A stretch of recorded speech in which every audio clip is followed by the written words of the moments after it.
हम्म। Good morning पिलाने। Good morning केमती अछ?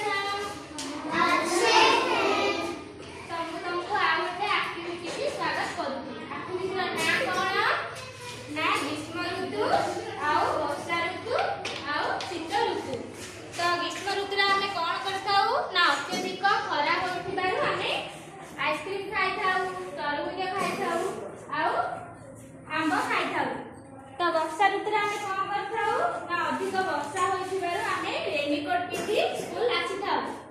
तो शीत ऋतु रे हमें कौन करथाऊ ना अत्यधिक शीत होइथिबारु हमें स्वेटर, जैकेट आउ टोपी पिंधिथाऊ। आ कौन खाइथाऊ ना अत्यधिक पनीपरिबा खाइथाऊ। तो पिला माने हमें आज को ऋतु विषय